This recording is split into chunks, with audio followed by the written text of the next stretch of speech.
Amnesty International awarded the independent media of Burma with an award for journalism under threat on June 2nd.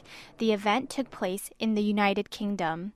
Amnesty International gave this honor to the collective media of journalists reporting news about Burma. Since there is tight control on press coverage in the country, journalists often take great risks in reporting.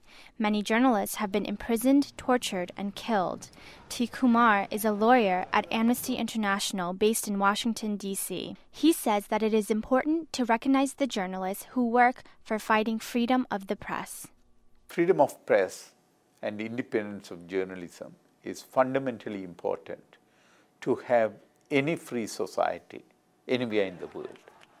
The best watchdogs are the journalists, because they are the eyes and ears of what's happening in the country.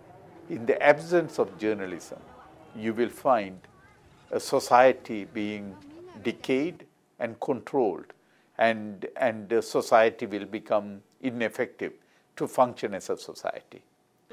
Kumar says that currently legitimacy is lacking in the Burmese elections. He urges the military regime to have freedom of demonstration, freedom of assembly, and a free press in order to have a legitimate election of 2010.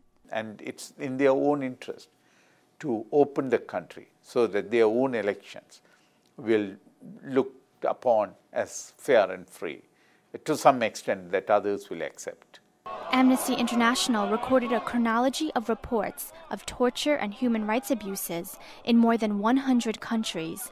Burma is one of them. The International Criminal Court had charged al-Bashir of Sudan of war crimes and genocide, but had not charged the Burmese military regime with human rights violations for ethnic cleansing or cruelty against humanity. Mr. Kumar explains.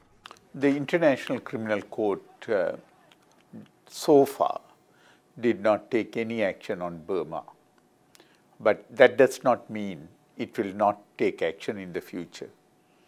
Usually it takes some time.